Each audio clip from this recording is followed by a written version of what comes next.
Living the dream. Gary Youds, thank you so much for coming down for Drinks with MJ. Smokes with gas. You're taking over my show now. Gary, I'm just gonna, I'm not gonna beat around the bush. I really want to go into it. When was the first time you started smoking cannabis? I was about 19 years of age. Yeah. I packed smoking in and I had a spliff and it just took me to a different level. It just chilled me out. Got to work earlier, my jobs were better, I communicated better. Just everything about it changed my life really when I started smoking. You see differently. So it's sort of like rise above the smoke. And do you think, was there your friends, was there a family member, like who was you there with when you had your first smoke of cannabis? There was a friend called Craig, but all my friends smoked it. Yeah. When I was growing up, it was just a normal thing to do. But the older friends were smoking heroin, and I just thought, well, I'm not going to smoke that. And when I realised I could grow my own, it was totally different then. Yeah. So I didn't work for my habit. My habit worked for me. So I showed everyone else how to grow it then, so no one had to buy it. Yeah. Much better. I didn't want people's money. I'd rather give them my money. And how do you think, smoking cannabis, do you think that's changed your life in any way? Do you think it's bettered your life in any way? It's brought peace to my life. Yeah. Yeah, it's made me healthy. I'm still here now and I'm fighting strong type of thing. I've got a mission to prove type of thing and I've proved it. It's been a long struggle, but I'm here after 20 years of determination, doing the right thing and literally rolling it out. Literally. Literally. How, when you first had that first smoke, what was it that when you thought, oh my god, this is it? What was it about cannabis that you thought? You've just explained it. That's what it does to you. That's what it makes you think different. It brings vibrant thoughts to you, good thoughts as well. Not when people are drunk, they can't communicate. Yeah. I had a pub for 10 years and I had another one and just seen nothing but cocaine and troubles and fighting and arguments and silly little things what wouldn't have happened if people weren't drinking. Yeah. And when you're in people who are smoking, they're thinking different. And I brought all my friends together in Chillin Rooms, which was a unique little space I created in Kensington. It was an old garage what I converted. I put some fancy lights in there, put a big extractor in, I brought a few of my mates round with the bands and I had no signs up, it was just behind lock gates as well. You had to get phone up to get invited onto the guest list type of thing. You had to know one of my friends, but every single night we had the coolest people in there. We're all just chilling and having a nice time. And everyone went home safe and I'm very proud of what I created. It's going to every other city now, right throughout the country. Yeah. So that's the plans that well and truly advanced Okay, so Chillin Rooms. Chillin Rooms, the brand, yeah. Yeah, you are on Instagram. I'm on Instagram. You're on Facebook as well. Facebook, Where did the inspiration come from to set up this place of invitation only? Where was it you thought, I like what I'm doing, I like smoking cannabis, my friends like smoking cannabis, we're all together. What was it where you thought, I want to set up an establishment where people can do it freely and feel relaxed doing it? Well, in 2002 I attended a conference in Liverpool called Shaping New Agenda, a cannabis conference in the Devonshire House. Yeah. And I met representatives of government, of Merseyside Police, of people over from Holland. There was people who own coffee shops in Holland, and I introduced myself at the end. Yeah. Said I'm a businessman because I'm a property developer. And behind the scenes, 2 or 3 years getting a place ready, and then I opened it and it was raided really shortly afterwards. But I've say 20 years behind the scenes type of thing. I've been in jail three times, I've been arrested 50 times. Just last year in 2018 I got arrested 9 times alone. Oh my gosh. After I met the crime commissioner. It's a lot, Gary, though, isn't it? That's a lot, just as a person, though, isn't it? Yeah. Me and my family has been put through a lot for the struggle, just to keep me, not to preach my words and not to bring this freedom and chill everybody out. The places like Tinderbox now, with people drinking, going out, and there's riots in the streets, but it's people are scared to go in these places.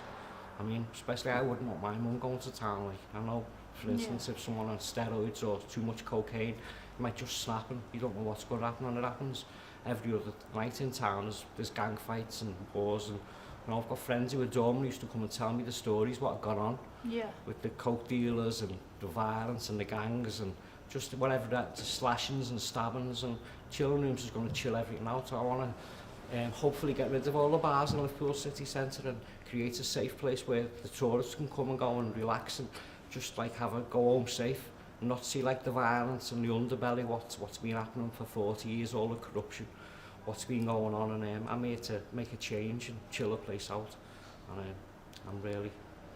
What do you think about like drink and stuff these days in these bars, and you can actually get a drink, you can actually get a bottle of wine delivered to your doorstep? Well, I know the price of alcohol is still the same price as when I was a teenager. Yeah. I don't know about inflation, but I mean, it should be like £40 for a bottle of wine, if inflation was right, but I mean, you can buy wine cheaper than you can buy water.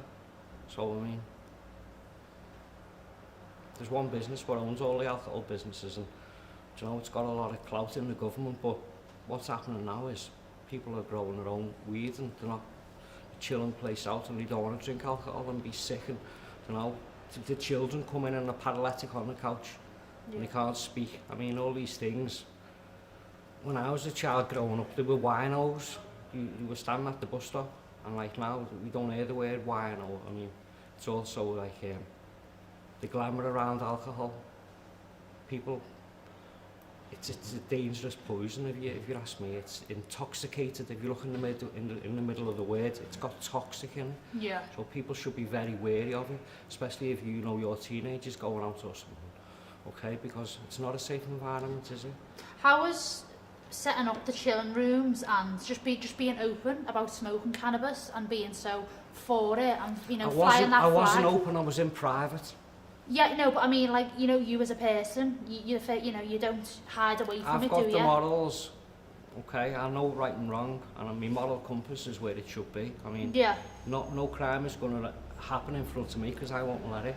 I mean, if I know someone's going to steal somebody's phone or there's some altercation going to happen, I'll be the first to nip it in the bud there and then. But Chillin Rooms, like, there was none of that. Yeah. Because I used to have to do that every single day when I had a pub. There was fellas glassing the brothers and things like this, and I mean, I was in the middle of it, getting glass shattered all over me.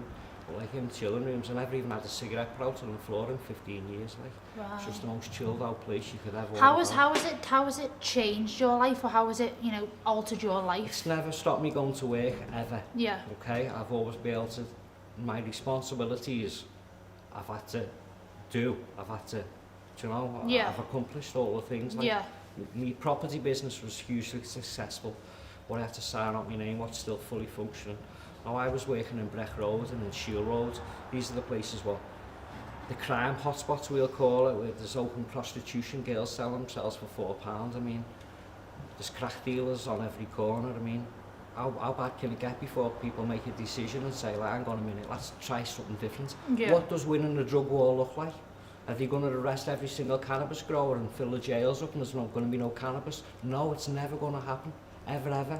Because, like, if you arrest 50 cannabis growers tomorrow and 50 the next day, people are still going to get cannabis. So what's it doing? Just clogging the criminal justice system up, wasting millions of pounds of taxpayers' money, and it's got to stop. Okay? Do you think you'll ever stop? Smoking cannabis? Just with everything, smoking the cannabis, the Chillin Rooms, just being so passionate about it. Do you think there'll ever be a town? No, because Chillin Rooms is going to go to every town and city, and it's going to chill every other city out, and everyone else will be looking at my model and say, how do we go about this to bring peace to our communities and bring high-paying jobs, okay, and looking after everybody. That's what Chillin Rooms is like right this moment.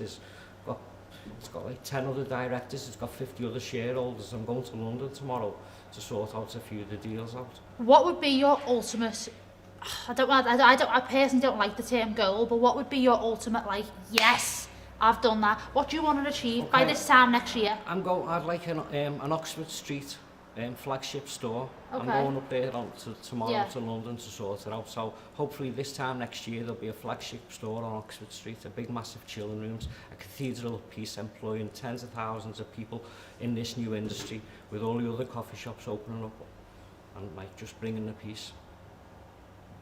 Do you know what? I've got to be honest, I love the passion from you. I love that because I'm like that myself, and I love that. I, regardless of what it is. Good men do nothing, tyranny prospers, okay? And I'm holding my head high now with a vision and a plan, and as I say, everyone's going to prosper.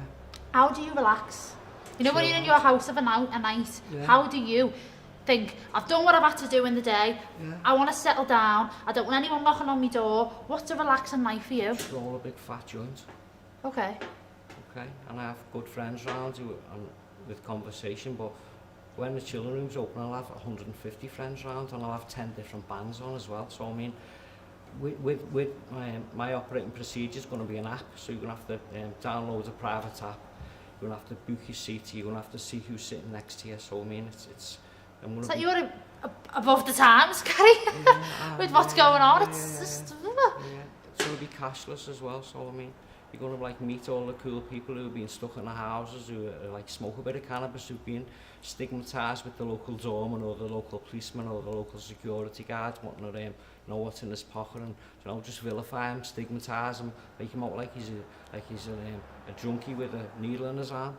We've been put in that same bracket, but as I say, this new age, it's just going to be a future of organic freedom. You know, with you told me before about like getting arrested and stuff like that on the raids, how has that affected your mental health and your well-being and your relationship with your family? My twin brother won't speak to me because the police are trying to say I'm still connected to the property business, which I signed up my name 20 years ago. No, my brother won't speak to me, which I'm trying to work on it now. Okay. My son has been terrorised. I mean, he's seen me arrested 4 or 5 times. He took his computer off him, anything just to stop me from being who I am and preaching my words type of thing. Yeah. What I'm about. But the new age, everything's changed now, like, and he's going to be okay. I'm going to make sure he's going to be alright. But the police owe him an apology. They also owe me mum an apology as well, because they arrested me mum, they arrested me brother, they arrested 5 of my friends as well. I mean, it's not just me. They arrested 30 of my friends when they come and raided the coffee shop with 40 officers in April 2018. They come with whizzers, cut the gates off and give 33 people cautions. But I'm going to be getting compensation for these people as well, because I don't know who okays their budget, but Liverpool is electing a crime commissioner next. I don't know when it is after the COVID, but I know with me and my influence, they're not going to get arrested unless they give us the cannabis vote, because there's lots of people like me who want this freedom, who want to go to a safe place and just chill out and meet like-minded people, free from cocaine, free from alcohol, and don't know whatever else goes on. But it's going to be a more organic future, and I'm here to set the standards, okay, and people can learn off me and listen to me words, and you know, set their spaces of freedom up in their cathedrals of peace, and just bring about harmony, what we're all been waiting for so long. Thank you so much. Let's do it. Thank you so much for being so honest and just passionate about what you believe in. Gary Youds on Drinks with MJ. Cheers. Bye. Thank you so much. Thank you. Peace and love. Peace and love, absolutely.